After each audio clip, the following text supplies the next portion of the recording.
तो नमस्कार दोस्तों, मेरा नाम है प्रशांत शर्मा और आज हम एनालाइज करेंगे सीएट लिमिटेड कंपनी को। बात करें तो सीएट का नाम सब लोगों ने सुना होगा। टायर बनाने की इंडिया में एक लीडिंग कंपनी है और मार्केट कैपिटल के हिसाब से कंपनी इंडिया की चौथी सबसे बड़ी टायर बनाने की कंपनी है और कंपनी काफ़ी अच्छा बिजनेस होल्ड करती है। इंडिया में भी काफ़ी अच्छा काम है और कंपनी एक्सपोर्ट भी काफ़ी अच्छा करती है। और आज की इस वीडियो में इसी कंपनी का हम फंडामेंटल एनालिसिस करेंगे और डिटेल में कंपनी का फंडामेंटल एनालिसिस करेंगे।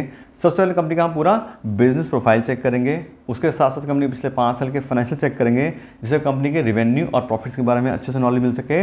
और लास्ट में हम कंपनी की वैल्यूएशन करेंगे कि आज की डेट में कंपनी का जो शेयर प्राइस चल रहा है वो इसकी अर्निंग के हिसाब से हमें सस्ते शेयर मिले या फिर महंगे शेयर मिले। यानी कि अगर हम आज की डेट में अपना पैसा इस कंपनी इन्वेस्ट करना चाह रहे हैं तो क्या ये सही समय अपना पैसा इन्वेस्ट करने के लिए। लेकिन आपको एडवांस में बता दें, कंपनी काफ़ी अच्छी है और काफ़ी सस्ते प्राइस पे इसके शेयर्स मिल रहे हैं, इसीलिए हम ये वीडियो बना रहे हैं।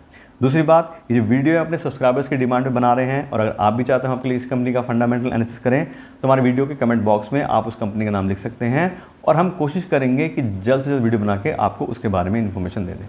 और अब हम बात करते हैं अपनी कंपनी सीएट लिमिटेड के बारे में। बात करें तो कंपनी की पूरे पैन इंडिया में प्रेजेंस है। कंपनी के पास में 55,000 टच पॉइंट्स यानी कि उसमें डीलर्स हैं, सब डीलर्स हैं। कंपनी अपने एक्सक्लूसिव शोरूम्स भी रन करती है और मल्टी ब्रांड टायर शोरूम में कंपनी के प्रोडक्ट मिलते हैं। तो पूरे पैन इंडिया में कंपनी के प्रोडक्ट्स अवेलेबल हैं। साथ साथ बात करें तो कंपनी को बहुत ही अच्छा एक अवार्ड मिला है और फर्स्ट टायर कंपनी जिसको ये अवार्ड मिला है वो है डीमिंग ग्रैंड अवार्ड।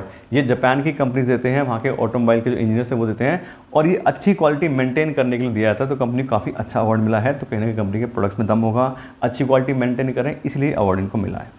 दूसरी बात, कंपनी के पास में 171 पेटेंट्स कंपनी ने फाइल किए यानी कि अंडर प्रोसेस हैं। ऑलरेडी काफ़ी सारे 20-30 पेटेंट अप्रूव हो चुके हैं कंपनी के और लगभग 140 के आसपास कंपनी पेटेंट जो है अभी पेंडिंग में। तो कंपनी काफ़ी अच्छे से रिसर्च एंड डेवलपमेंट काम करती है, अच्छी टेक्नोलॉजी लेके आती है, इसलिए कंपनी के पास अच्छे पेटेंट हैं और कंपनी नए नए पेटेंट भी फाइल कर रही है। बात करें तो कंपनी उसमें अभी 50 से ज़्यादा ओईएम के साथ भी पार्टनरशिप। ओईएम मतलब ओरिजिनल इक्विपमेंट मैन्युफैक्चरिंग, जो कंपनी होती है होंडा है, हुंडई है, महिंद्रा, सारी कंपनियां इससे माल खरीदती हैं। अपने टायर्स वगैरह जो रिक्वायरमेंट होती है कंपनी इससे लेती हैं। तो कहीं ना कहीं कंपनी के अच्छे प्रोडक्ट्स होंगे तभी ये कंपनी उनसे ले रही है, क्योंकि वो खुद भी ब्रांड है। मारुति की बात करें, हिंडई की बात करें, होंडा की बात करें, सारे अच्छे ब्रांड हैं। तो अगर उनको अपनी गाड़ियों के लिए कोई भी पार्ट्स खरीदने हैं तो वो भी कोशिश करते हैं कि अच्छे से क्वालिटी चेक करके तभी ले जाएँ। तो अगर ये सब उनको सप्लाई कर रहे हैं अपने टायर्स तो कंपनी के टायर्स में दम होगा, उनकी परफॉर्मेंस अच्छी होगी, तभी सारी कंपनी इनसे माल ले रही हैं। तो इस बात करें तो कंपनी काफ़ी अच्छी है, ब्रांड भी कंपनी काफ़ी अच्छे से अपना एस्टैब्लिश कर चुकी है। और अभी बात करें तो कंपनी का जो 2024 के रिजल्ट आए थे उसमें कंपनी का 12,000 करोड़ के आसपास रेवेन्यू आया है और 14% कंपनी ऑपरेटिंग प्रॉफिट मार्जिन आया है। तो कंपनी काफ़ी अच्छे से अपनी सेल्स और प्रॉफिट पे भी ध्यान दे रही है। फिर बात करें कंपनी के प्रोडक्ट मिक्स की, कंपनी कौन कौन से टाइप के टायर्स बनाती है और वहाँ से कंपनी को कितना कितना रेवेन्यू आता है। तो कंपनी जो है सभी टाइप के लगभग टायर्स बनाती है। बात करें ट्रक एंड बसेस की तो वहाँ से कंपनी को सबसे ज़्यादा रेवेन्यू होता है 31% का। 2 व्हीलर और 3 व्हीलर के जो कंपनी टायर्स बनाती है वहाँ से कंपनी को 27% रेवेन्यू होता है लगभग। पर्सनल कार्स के लिए कंपनी टायर्स बनाती है, वहाँ से 20% रेवेन्यू आता है। ऑफ हाईवे यानी कि ट्रैक्टर्स और दूसरी जो जेसीबी मशीन्स वगैरह जो बड़ी बड़ी होती हैं उनके लिए जो कंपनी टायर्स बनाती है वहाँ से 15% रेवेन्यू आता है। और लाइट कमर्शियल व्हीकल और दूसरे टाइप के जो भी कंपनी बनाती है टायर्स वहाँ से कंपनी को 7-8% के आसपास में आता है। तो कंपनी सभी तरह के टायर्स बनाती है और किसी भी एक सेगमेंट में देखें तो कोई हाई डिपेंडेंसी नहीं है। 20% 30% इतना ही मैक्सिमम एक सेगमेंट से आ रहा है। तो कंपनी डाइवर्सिफाइड प्रोडक्ट लेकर रखा है, तो अच्छे से कंपनी हर सेगमेंट को कैटर कर रही है और अच्छे से अपने प्रोडक्ट सेल कर पा रही है। फिर बात करें कंपनी के मार्केट मिक्स की, कंपनी कौन कौन सी मार्केट में काम करती है, किस किस टाइप की चीज़ें हैं। तो एक तो होता है ओईएम, यानी कि जैसे हमने नई गाड़ी खरीदी उसके साथ टायर्स आ गए तो उसको बोलते हैं ओईएम। और जब वो टायर पुराने जाते हैं तो हम जो बाहर से मार्केट से खरीदते हैं टायर्स वगैरह उसको बोलते हैं रिप्लेसमेंट मार्केट। तो कंपनी को सबसे ज़्यादा रेवेन्यू है वो रिप्लेसमेंट की मार्केट से आता है 53% का। ओईएम से कंपनी को 28% होता है और एक्सपोर्ट से भी कंपनी को 19% होता है। तो कंपनी तीनों ही सेगमेंट में काफ़ी अच्छा काम करती है। जैसे हमने पहले बात की थी, कंपनी का इंडिया में भी काफ़ी अच्छा बिजनेस है और 19-20% का जो कंपनी का रेवेन्यू है वो एक्सपोर्ट की मार्केट से भी आता है। तो इस तरह देखें तो जिसने क्लियर देख लिया कि कंपनी का ब्रांड तो सब जानते हैं अच्छा है ही है, साथ में उसको अवार्ड भी अच्छा मिला है। सारी ही लगभग कंपनियां उससे माल खरीदती हैं, चाहे होंडा हो, हुंडई हो, किया है, महिंद्रा है, जिसका मर्जी नाम ले लो, लगभग सारी कंपनियां से माल खरीदते हैं। रॉयल एनफील्ड है। तो कंपनी के प्रोडक्ट में दम है, उसकी मार्केटिंग अच्छी है, सब चीज़ अच्छी है और कंपनी अच्छे रेवेन्यू और प्रॉफिट भी मैनेज कर रही है। तो कुल में बात करें तो कंपनी काफ़ी अच्छी बिजनेस प्रोफाइल है, पूरे पैन इंडिया में कंपनी प्रेजेंस है, तो काफ़ी अच्छी कंपनी है। फिर बात करें शेयर होल्डिंग पैटर्न की कि किन किन लोगों ने अपना पैसा इस कंपनी इन्वेस्ट किया हुआ है, तो लगभग सभी लोगों ने अपना पैसा इन्वेस्ट किया हुआ है। प्रमोटर्स के पास में कंपनी के 47% शेयर हैं, एफआईज के पास में 19% हैं, डीआईज के पास में 17% हैं और पब्लिक और दूसरे लोगों के पास में 17% है। बात करें एफआईज और डीएस की, दोनों का मिला के 36% का काफ़ी अच्छा स्टेक है। अब अगर एफआईडीएस काफ़ी अच्छा स्टेक या हाई स्टेक किसी कंपनी रखते हैं तो क्लियर एक इंडिकेशन होता है कंपनी के फ्यूचर अच्छा है, कंपनी के जो बात करें फंडामेंटल है वो स्ट्रॉन्ग है, इसीलिए इन लोगों ने इन कंपनीज में अपना इन्वेस्ट किया है। क्योंकि बात करें तो ये लोग क्या है, बड़ी बड़ी कंपनी है, काफ़ी ज़्यादा रिसोर्सेज कंपनी के पास होते हैं, रिसर्च की टीम होती है, फिर डिसाइड करते हैं किस कंपनी में इन्वेस्ट करना है। तो ऐसा नहीं कि इन्होंने इन्वेस्ट किया तो हमें करना ही करना है, लेकिन हमारे लिए एक पॉजिटिव पॉइंट है क्योंकि हमें नहीं पता इन लोगों ने कब इन्वेस्ट किया था, किस प्राइस पे इन्वेस्ट किया था, 2 साल पहले किया था, 3 साल पहले किया था। ये तो आज की होल्डिंग है कि ठीक है आज इन्होंने होल्ड करा है और कोई पता नहीं है कि कब इसको बेच के चले हैं। लेकिन बात करें तो फिर भी काफ़ी स्ट्रॉन्ग पॉइंट होता है कि एफआईडीएस अगर किसी कंपनी में हाई स्टेक होल्ड करते हैं तो हमारे लिए वो कंपनी अच्छी हो सकती है, उसके फंडामेंटल स्ट्रॉन्ग होंगे, कहीं ना कहीं उसका फ्यूचर अच्छा होगा, इसीलिए इन लोगों ने इन्वेस्ट किया है। तो जैसे हमने पहले बात की थी, कंपनी अच्छी है, उसका फ्यूचर भी हमें इस साथ दिखाई दे रहा है कि ठीक ही होगा, तो इन लोगों ने इन्वेस्ट किया है तो हमारे लिए भी अच्छा ऑप्शन हो सकता है। अब हम बात करते हैं कंपनी के फाइनेंशियल्स के बारे में कि पिछले 5 साल में कंपनी के रेवेन्यू और प्रॉफिट में कैसी ग्रोथ आई है। उसके लिए पिछले 5 साल कंपनी का फाइनेंशियल डेटा चेक करते हैं।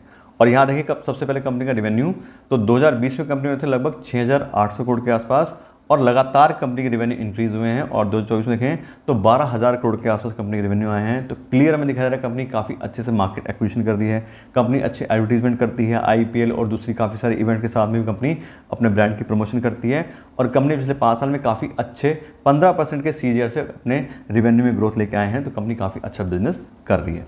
फिर बात करें ऑपरेटिंग प्रॉफिट, तो कंपनी का ऑपरेटिंग प्रॉफिट मार्जिन काफ़ी ऊपर नीचे हुआ है, 11% 13% का 2020-21 में था, फिर कंपनी का ऑपरेटिंग प्रॉफिट मार्जिन काफ़ी कम हो गया, 8% और 9% आ गया 2022 और 23 में। लेकिन आप देखें तो 2024 में काफ़ी अच्छे से इंप्रूवमेंट कंपनी ने करी है और 14% काफ़ी अच्छा कंपनी ऑपरेटिंग प्रॉफिट मार्जिन आया है। लेकिन बात है कि कंपनी इसको कितने टाइम तक मैनेज करती है वो देखने वाला होता है। लेकिन फिर भी हम देखें तो जो हिस्ट्री में दिखा रही है वो है कि कंपनी का रेवेन्यू काफ़ी ऊपर नीचे पिछले 5 साल में रहे हैं। फिर बात करें नेट प्रॉफिट की, तो जैसे जैसे कंपनी का ऑपरेटिंग प्रॉफिट चेंज हुआ है, कम हुआ है, ज़्यादा हुआ है, वैसे ही कंपनी का नेट प्रॉफिट जो वो भी कम हुआ है। 230 करोड़ का कंपनी का प्रॉफिट था 2020 में, फिर 432 करोड़ काफ़ी अच्छे से इंक्रीज हो गया। फिर 2 साल कंपनी का कम हो गया 182 करोड़ और जो फिर से काफ़ी अच्छे से 635 करोड़ कंपनी का प्रॉफिट हुआ है। तो कहीं ना कहीं कंपनी बात करें तो ऑटोमोबाइल के सेक्टर में ही काम करती है और साइक्लिक बिजनेस है, तो काफ़ी ज़्यादा अप डाउन ईयर वाइज में रहते हैं, तो वही चीज़ें हमें इसमें दिखाई दे रही हैं। दूसरा स्मॉल कैप की कंपनी है, कंपटीशन भी कई बार चीज़ रहती हैं, तो उस हिसाब से भी चीज़ें जो हमें यहाँ दिखाई दे रही हैं, वैसे ही कंपनी का बिजनेस भी थोड़ा ऊपर नीचे रहता ही होगा। फिर देखें फ्री कैश फ्लो, तो इसमें देखें तो पिछले 5 साल में कंपनी 2 बार नेगेटिव फ्री कैश फ्लो में गई है। हर साल company free cash flow manage नहीं कर पा रही है।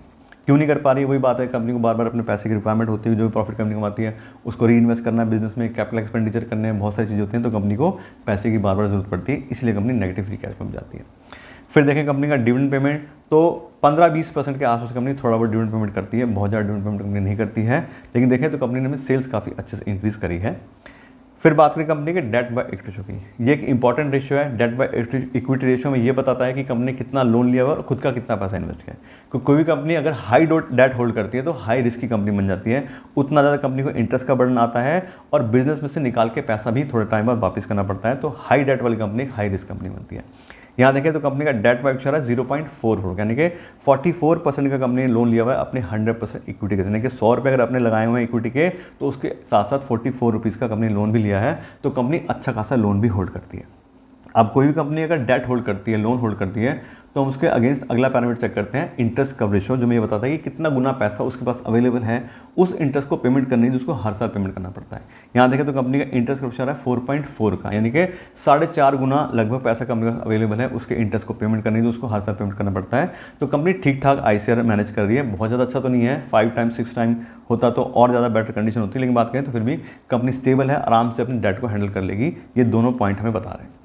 फिर बात करें रिटर्न इक्विटी की, तो लास्ट ईयर काफ़ी अच्छा रिटर्न इक्विटी है 18% का, लेकिन पिछले 5 साल की बात करें तो 10% की एवरेज आ रही है। तो जैसे हम देखा कि 2024 में कंपनी ने अपने प्रॉफिट के जो रेशियोज हैं उनको अच्छे से इंक्रीज़ कराया, प्रॉफिट बढ़ाया, तो इसलिए रिटर्न इक्विटी भी अच्छा आ रहा है। लेकिन पिछले 5 साल की अगर देखें तो 15% से कम आ रही है, जबकि 15% से ज़्यादा किसी कंपनी का अगर ROE होता है तो उसको काफ़ी अच्छी कंपनी मानते हैं, कंपनी इन्वेस्टर के पैसे पे काफ़ी अच्छा रिटर्न जनरेट कर रही है। तो पिछले साल क्योंकि प्रॉफिट बढ़ गया, उनका मार्जिन बढ़ गया, तो ROE भी इंक्रीज़ हो गया, लेकिन बात करें तो पिछले 5 साल की एवरेज 15% से कम आ रही है। तो कुल मिलाकर बात करें कंपनी की फाइनेंशियल की, तो कंपनी ठीक ठाक फाइनेंशियल होल्ड कर रही है। काफ़ी ज़्यादा अप डाउन हमें ऑपरेटिंग प्रॉफिट में दिखाई दिया है, 2 बार नेगेटिव फ्री कैश में भी कंपनी गई है, डेट भी कंपनी अच्छा खासा होल्ड करती है। तो ऐसा नहीं कि बहुत ज़्यादा एक्स्ट्राऑर्डिनरी कंपनी है, बिल्कुल स्ट्रॉन्ग हाई फाइनेंशियल है, ऐसा नहीं है, ठीक ठाक कंपनी फाइनेंशियल होल्ड करती है, स्मॉल कैप कंपनी है, तो उसी हिसाब से सारी चीज़ें हैं। तो उस हिसाब देखें तो कंपनी अच्छे फाइनेंशियल होल्ड करती है, लेकिन बहुत ज़्यादा एक्स्ट्राऑर्डिनरी नहीं है। और अब हम बात करते हैं कंपनी की वैल्यूएशन के बारे में कि आज की डेट में कंपनी का जो शेयर प्राइस चल रहा है वो उसकी अर्निंग के हिसाब से हमें सस्ते शेयर मिले या फिर महंगे शेयर मिले हैं। और मैं बता दूं, इस तरह की कंपनीज को वैल्यूएशन करने के लिए मैं यूज़ करता हूँ डिस्काउंटेड कैश फ्लो एनालिसिस। उसके अंदर कंपनी को फ्री कैश फ्लो का वैल्यू करते हैं, कंपनी कितना फ्री कैश फ्लो जनरेट कर रही है उसके हिसाब से इसकी कितनी वैल्यू बनती है। क्योंकि फ्री कैश फ्लो की बात करें तो यही असली पैरामीटर होता है, एक असली कमाई होती है बिजनेस की, जिसको एक इन्वेस्टर या एक ओनर अपने घर लेके जा सकता है। जिसमें बात की थी company negative free cash flow चलती है, क्यों? क्योंकि उनको प्रॉफिट होता है लेकिन वो पैसा अपने घर नहीं लेके जा सकते, बिजनेस को उसकी रिक्वायरमेंट होती है, तो बार बार वो पैसा बिजनेस में लगाना पड़ता है। तो इसलिए फ्री कैश फ्लो ज़्यादा बेटर पैरामीटर है किसी कंपनी को वैल्यू करने के लिए, और वही हम यहाँ पे करने वाले हैं। तो अभी हमने कंपनी के फ्री कैश फ्लो का डेटा चेक किया था अपने फाइनेंशियल्स में। 2022 में था कंपनी उसमें negative free cash flow 340 crore का, 2023 में 326 करोड़ रुपये कंपनी में पॉजिटिव फ्री कैश फ्लो था, और 2024 में काफ़ी अच्छे से 852 company free cash flow manage करी थी। अब क्योंकि इसमें डिफरेंस आ रहा है तो पिछले 3 साल कंपनी फ्री कैश फ्लो की हमारे एवरेज ले लेते हैं हम, और पिछले 3 साल कंपनी की एवरेज आ रही है 280 करोड़ यानी कि लगभग 280 करोड़ रुपये फ्री कैश फ्लो हर साल कंपनी कमा रही है पिछले 3 साल से। ये इस एवरेज का मतलब हो गया। अब इस 280 करोड़ के साथ जो पूरी कंपनी की वैल्यू बनती है वो होती है 14,000 करोड़, यानी कि ऐसी कंपनी जो 280 करोड़ रुपये हर साल में फ्री कैश फ्लो कमा के दे सकती है आने वाले सालों में, उस कंपनी में या उस 280 करोड़ को कमाने के लिए हमें आज की डेट में 14,000 करोड़ रुपये इन्वेस्ट करने पड़ेंगे। ये इस वैल्यूशन का मतलब है। अब ये 14,000 करोड़ होगी पूरी कंपनी वैल्यू, इसको नंबर ऑफ शेयर से हम डिवाइड करेंगे तो पर शेयर की वैल्यू निकल के आएगी, और कंपनी की पर शेयर की फेयर वैल्यू निकल के आ रही है 3,500 रुपये, यानी कि 3,500 रुपये पर इक्विटी शेयर के हिसाब से अगर हम सीएट लिमिटेड कंपनी इन्वेस्ट करेंगे तो कंपनी को हम फेयर प्राइस पे खरीदेंगे। ठीक, कंपनी इतना फ्री कैश फ्लो जनरेट करती है उसके हिसाब से इसकी इतनी वैल्यू बनती है। तो क्या फेयर प्राइस कंपनी का कि ठीक है कितना वो फ्री कैश फ्लो आ रहा है उस हिसाब से कितनी वैल्यू बनती है। अब बात करते हैं कंपनी के करंट मार्केट प्राइस की कि एक्चुअली अभी शेयर प्राइस क्या चल रहा है। तो अभी कंपनी का शेयर प्राइस आ रहा है 2823 रुपये, यानी कि 2823 के आसपास कंपनी के शेयर ट्रेड कर रहे हैं, और इस शेयर प्राइस सबसे कंपनी एक क्लियरली अंडर वैल्यूड कंपनी। अब कितनी अंडर वैल्यूड कंपनी है? तो कंपनी अपनी फेयर वैल्यू के 80% पे मिल रही है, और 20% का मार्जिन ऑफ सेफ्टी या डिस्काउंट इसके शेयर प्राइस में मिल रहा है। तो क्लियर हमें दिखाई दे रहा है कि अंडर वैल्यू कंपनी। दूसरी बात, कंपनी का प्राइस बाय अर्निंग रेशियो भी एक बार चेक कर लेते हैं। तो कंपनी का प्राइस बाय अर्निंग रेशियो सिर्फ 17 का आ रहा है, जबकि इंडस्ट्री की भी 31 की चल रही है। तो दोनों ही पैरामीटर के हिसाब से कंपनी एक अंडर वैल्यूड कंपनी है, वैल्यूएशन के हिसाब से भी और प्राइस बाय अर्निंग रेशियो के हिसाब से भी। तो काफ़ी अच्छा टाइम हो सकता है हमारे लिए अगर हम इससे कंपनी इन्वेस्ट करना चाहते हैं, या हम जो है इस तरह की चीज़ें एक्सप्लोर कर रहे हैं, तो इस कंपनी को भी हम अपनी वॉच लिस्ट में देख सकते हैं, और थोड़ा रिसर्च करके फिर हम डिसाइड कर सकते हैं कम से कम इन्वेस्ट करना नहीं करना। लेकिन बात करें तो कंपनी अच्छी है, काफ़ी अच्छा ब्रांड है कंपनी, आरपीजी ग्रुप की कंपनी पार्ट है, वो भी काफ़ी अच्छा स्ट्रॉन्ग ग्रुप है। और बात करें तो हमने कंपनी के फाइनेंशियल चेक किए थे, वो भी अच्छे थे। अब स्मॉल कैप कंपनी थोड़ा बहुत हिसाब से रहता है, लेकिन बात करें तो फिर भी हमें काफ़ी सस्ते प्राइस मिल रही है। बहुत बड़ी बड़ी कंपनी के साथ ऑलरेडी टाइप है, जैसे मारुति की बात की हमने, हुंडई, होंडा, सारी कंपनी इनसे ब्रांड कंपनियाँ ऑलरेडी वो हैं, और इनसे वो टायर्स खरीदें तो इनके प्रोडक्ट में भी दम होगा। तो क्लियर में दिखाई दे रहा है कंपनी का बिजनेस फाइल अच्छा है, कंपनी फाइनेंशियल भी ठीक है, और साथ साथ कंपनी अंडर वैल्यूएशन में है। तो बिल्कुल हम इसके बारे में सोच सकते हैं। लेकिन वो बात है कि हमारी तरफ से कोई रिकमेंडेशन नहीं कि आप कंपनी इन्वेस्ट करना है या किस प्राइस पे करना है। थोड़ा आप अपना होमवर्क कीजिए और फिर आप डिसाइड कीजिए आपको इन्वेस्ट करना है नहीं करना। ये तो उन लोगों के लिए बात जो नया पैसा इसमें इन्वेस्ट करना चाह रहे हैं। अब बात करते हैं कंपनी के एग्जिस्टिंग इन्वेस्टर्स की कि उनको इस कंपनी के शेयर प्राइस ने क्या क्या रिटर्न दिया है। तो बात करें तो अभी पिछले 1 साल में ही कंपनी का शेयर प्राइस 21% इंक्रीज हो गया। पिछले 3 साल की बात करें तो 30% के बहुत ही अच्छे सीजर से ग्रोथ आई है पिछले 3 साल में कंपनी के शेयर प्राइस में।